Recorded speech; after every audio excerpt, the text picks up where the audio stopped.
In this episode of SCS On The Road, we are once again in Sweden. This time in the city of Eskilstuna, home to Volvo construction equipment.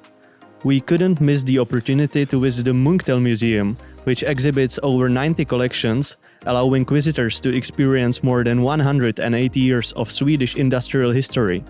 And they have a Lego building room as well. So sit back, relax, and enjoy the tour.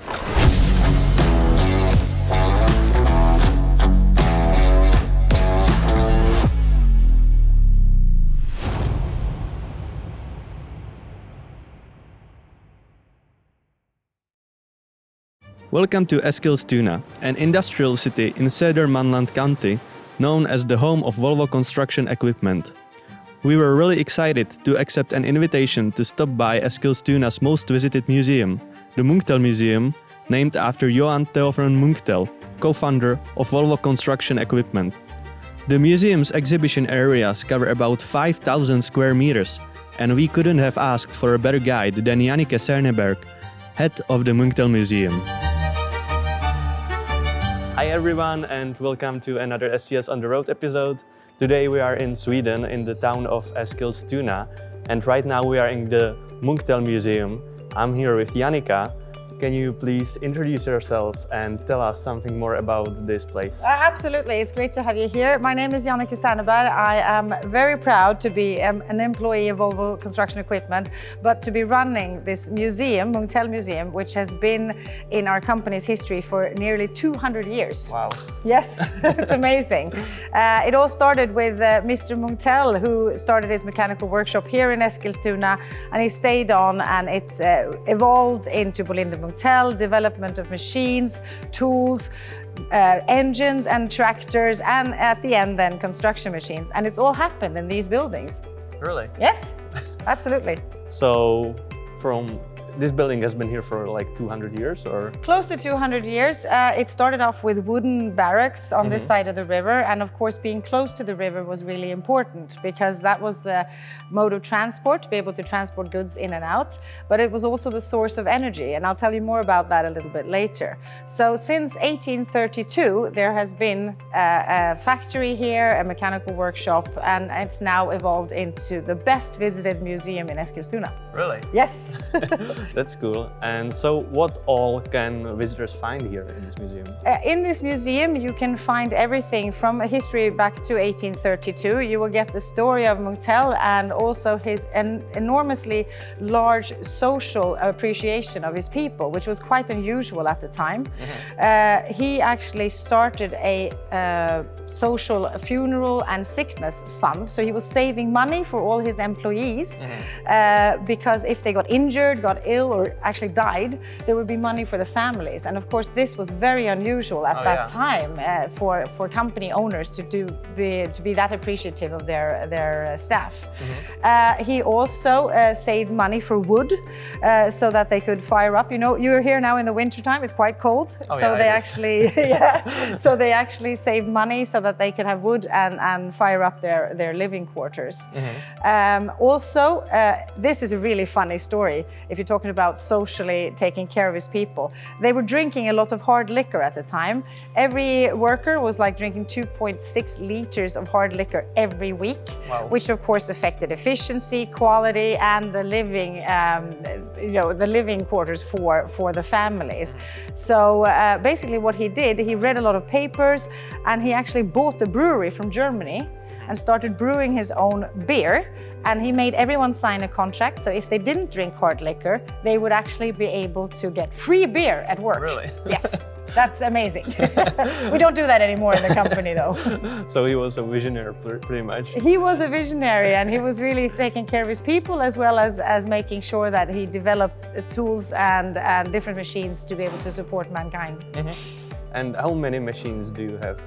Here in the museum we have about, I would say, 90 different machines and tools that people can take care of. And you know what's really cool in this museum? What? You get to climb up on the machines. Really? Yes. So it's not one of these museums where you can't touch. Here you can touch and feel. That's perfect. Yeah, but the keys are locked away, so you can't drive off. Yeah, that's good. I think it's about 60-70% of all the machines we have are still working, Really? which is really cool. The oldest one is actually the first tractor that we have. We were going to look at that. That is from 1913. But our steam engine that we're also going to look at, that is from 1898. 1898. More than 100 years. Yes, and we can actually start it up if you want. Okay. Yeah. What's really cool also with this museum is that it's not only a museum. We're a place for conferences, events, parties, meetings, and all kinds of different things you want to do for different companies, both external and for Volvo. We can do that here. We arrange it here in the museum. Okay, that's cool. Great. So I guess we can move on? Yeah, we can move on. As you can see here, this is our newest sort of in the museum. This is just to show that the history meets the future. And here we put in Volvo. It's the first battery electric prototype, Vicky 1, that was presented at Bauma in 2019. It's now here in the museum. And we have excavator simulators they can test drive, and we also have a game with virtual reality in a real articulated hauler cab. Really? Yes. And also the best selfie spot in Eskilstuna, you should take pictures here.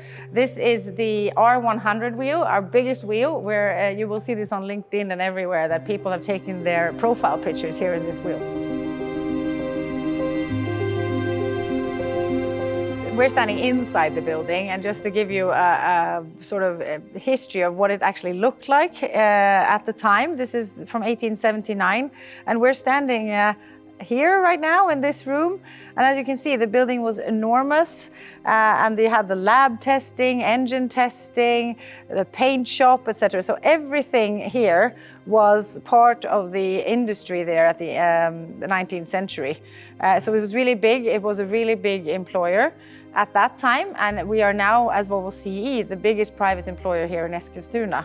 So everything was done here in this city center as we see it now, which was a big part of the industry. So we're going to have a walk through all of this building now and get to experience some of the history.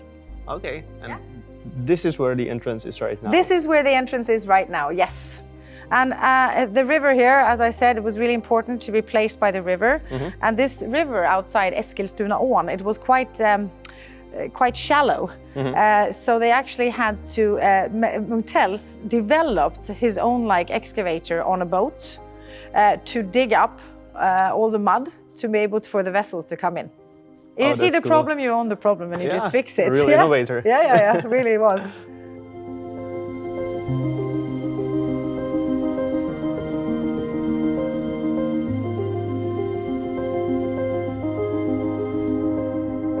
So, what do we have here behind us? A massive, massive tractor. I noticed that it's really huge. Yes, it's really huge. This is actually Sweden's first ever built tractor. Wow. So it was built in 1913.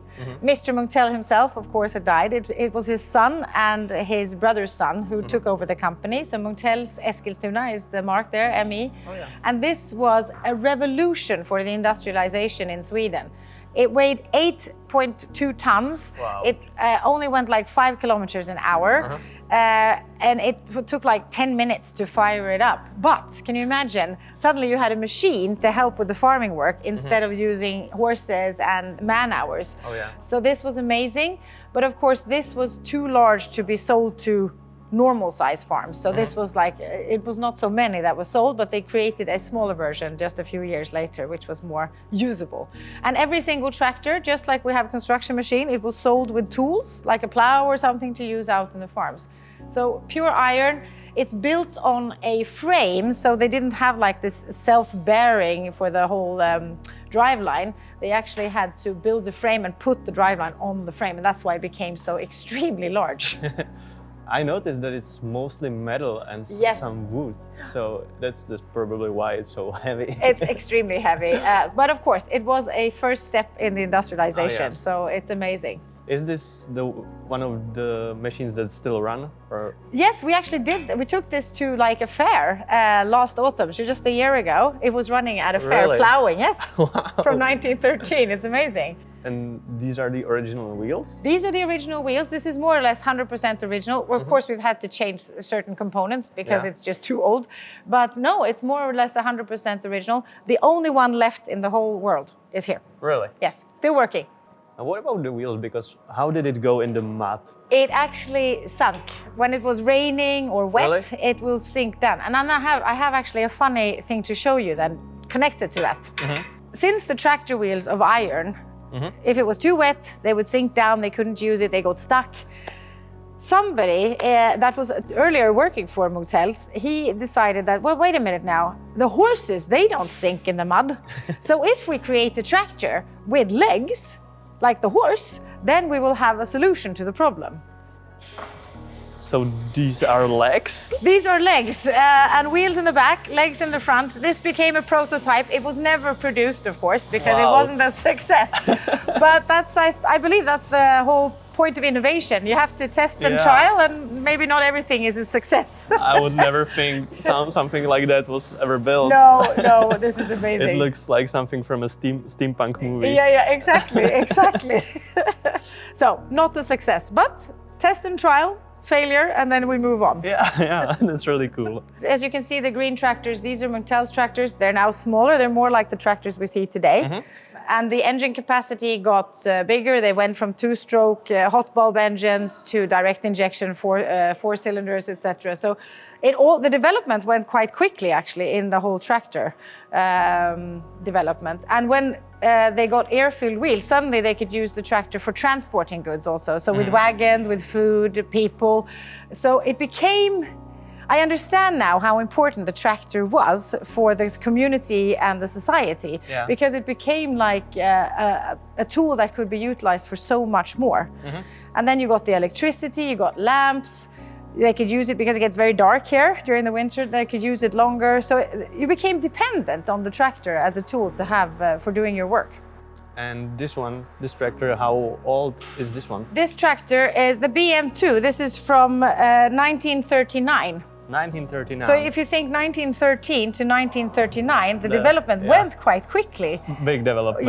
No computers, no CAD, all about the mind and drawing it down on paper and developing it like this. So here you can see the development from the Motels, the Bolinde Motels, because Bolinde Motel were merged in 1932. And Volvo purchased Bolinde Motel in 1950. And of course, they moved the tractor development to Eskilstuna. So then we had red tractors, Volvo branded, and green Bolinde Motel tractors that were produced on the same line, same capacity, but basically you have to meet the customer's needs. Oh yeah. Yeah. And what about this one? This one's kind of larger. This is really large, and it's an 814, and this we have borrowed from a farmer. He has renovated it to perfection, and this is maybe the only machine you cannot climb up into. And they wanted to have it stored here over the winter time. And I can tell you, this is really popular for the museum visitors to come and see the story of the renovation, which you can see here, and also to have a look at this beautiful machine. So this is a very powerful, this is one of the latest tractors that were built in the company's history until we went into construction. This one looks even newer than a new tractor. Yeah, exactly. It's so shiny. It's very shiny, The owners actually come here and polish it sometimes. Really? Yes. How often? Once every 3 months. Oh, that's cool. So it's fantastic. It's their baby. It's their baby, yeah.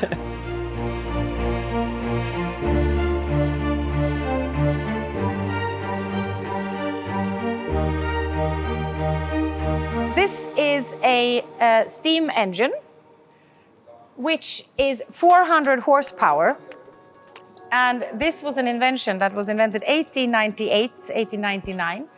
They built 5 of these steam engines. And the reason why they built them was because they were, the water shortage could sometimes affect the delivery of electricity. And the weapon factory always got the first priority, of course. So Motels industry sometimes had to shut down due to the fact that the water shortage, it wasn't enough water. So, see the problem, own the problem, fix the problem. They built steam engines, 400 horsepower. 2 of them were connected to generators up the street, and they became self-sufficient on electricity. Wow. So this is a huge, huge innovation. And this is actually the first ever, because steam was used for vessels, etc. in North America. But to use steam as a source of power for industries had never been done before. Wow. So 5 of them, 2 were for self-use here, and 3 were actually sold to other companies. I think 2 went to Holland actually, but really? This is the only one left. And if you want, I can start it. Yes, please. And remember, it's a beautiful machine, and it's from 1898. It's cool that you can see how it moves. Yeah. And the way they put so much time and effort in making machines beautiful. Yeah. They had like a visual identity, which was really cool. This is just to show you, this is what was invented. It's called passbitar. It's basically that you can actually, everything you create is in a certain dimension. And then by using standard dimensions, line work became much more easy. And that was done in the Ford factory for the first time. Yeah. But the patent came from Eskilstuna. So you see, this is all different sizes, so that they could sort of produce things connected to standard sizes. Yeah, that's cool. This is the milestones in the company's history. From Mr. Munktell was born in 1805, working by hand, using shovels, getting the horse, and that we got the Sweden's first steam locomotive, which was next to the steam engine, Förstlingen. So it's a lot of firsts that were actually built here in Eskilstuna that people probably don't know about. The first tractor, we looked at that from 1913. And then we get the first loader that we got a picture of now as well, which is basically built on the BM35 tractor. And basically all it is that they put on a frame, put on a cab, put on an attachment with a parallel lift, same foundation for a wheel loader today, and they drove it backwards. That's like that's like a real evolution. A real evolution. They drove it backwards. So it's all, that's basically just to really confirm that all construction equipment today, wheel loaders and the articulated haulers, they're all built on a tractor. That's where it all comes from. And here we have the articulated hauler, Gravel Charlie. You saw that yesterday. It's out on a visit now to be driving at the customer center. Yeah. And here we have the excavators, of course, and electricity. And we have ended the wall where we've moved the headquarters from Gothenburg back to Eskilstuna, back home to Eskilstuna, where it all started 191 years earlier in 2023. So it's an amazing story.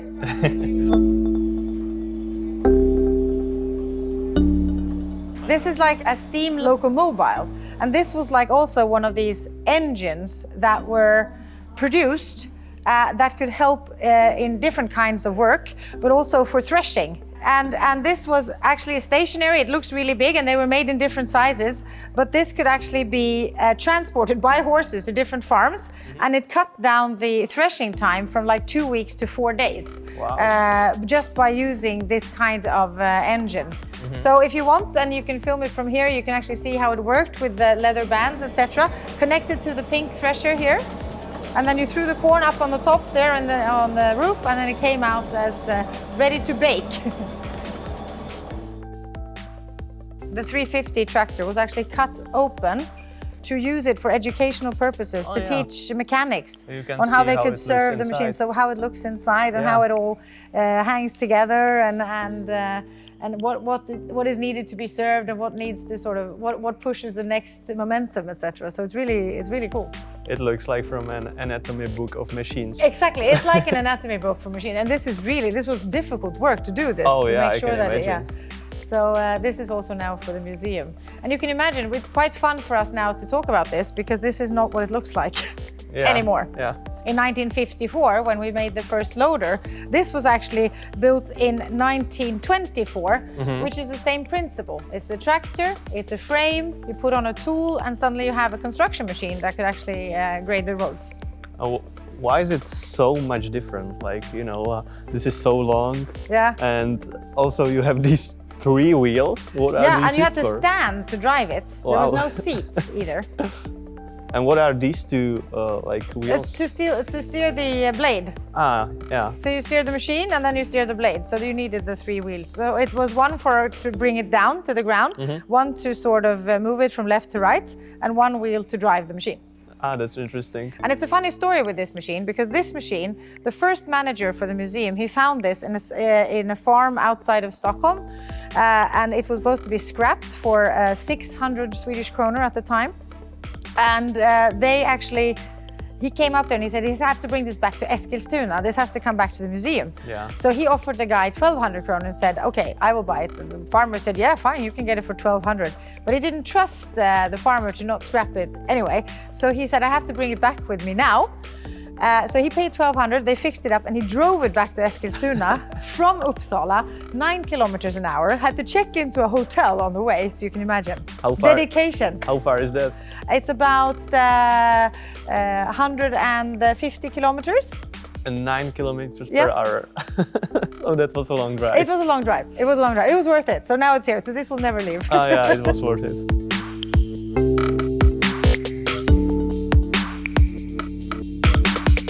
So here we have the only actually excavator, real-size excavator that we have in the museum.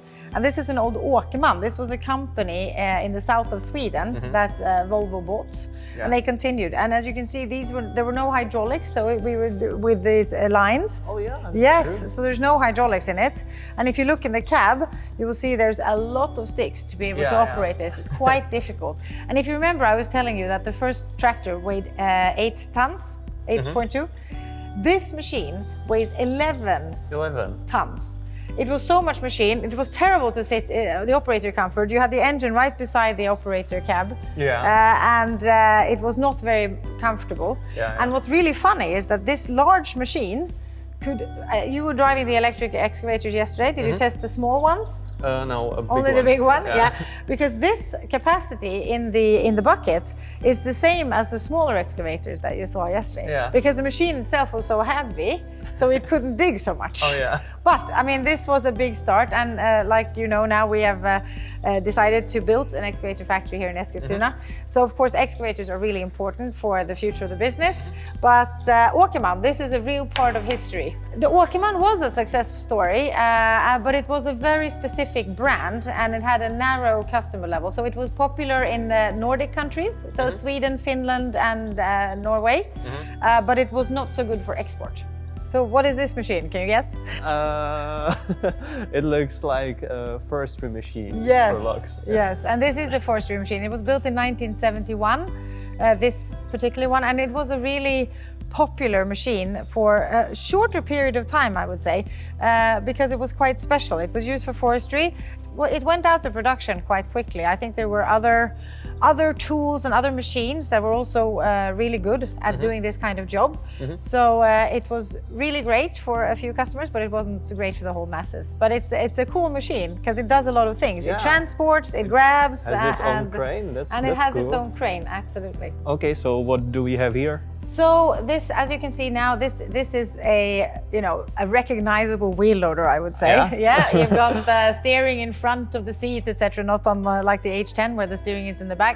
But this one is the 4300, and this was a very popular machine because it had the hydraulic and mechanical attachment brackets. So it could be used for very many different segments. Oh, yeah. It could be used for many different jobs because it was easy to change the attachment. You could have grapples, you could have the bucket, you could have everything. And of course now it's becoming more of a construction machine in its whole. But we always remember that the tractor was the foundation for everything. Yeah, and you can still see it kind of with this one as well. Yeah, not so much, but still a little bit, yeah. And like I said to you before, it was really cool that the wheel loaders, the first wheel loaders, were actually produced.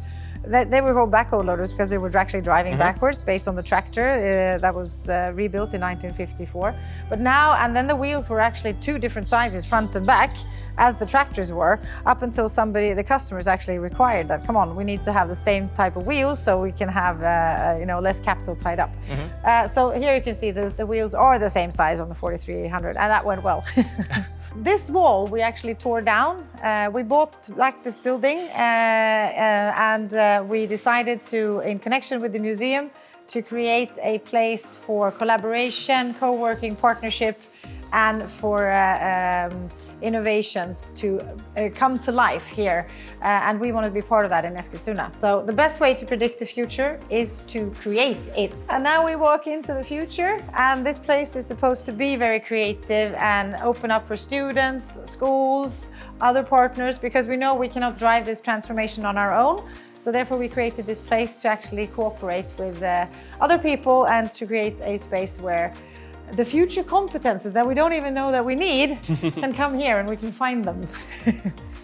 And what is all happening here?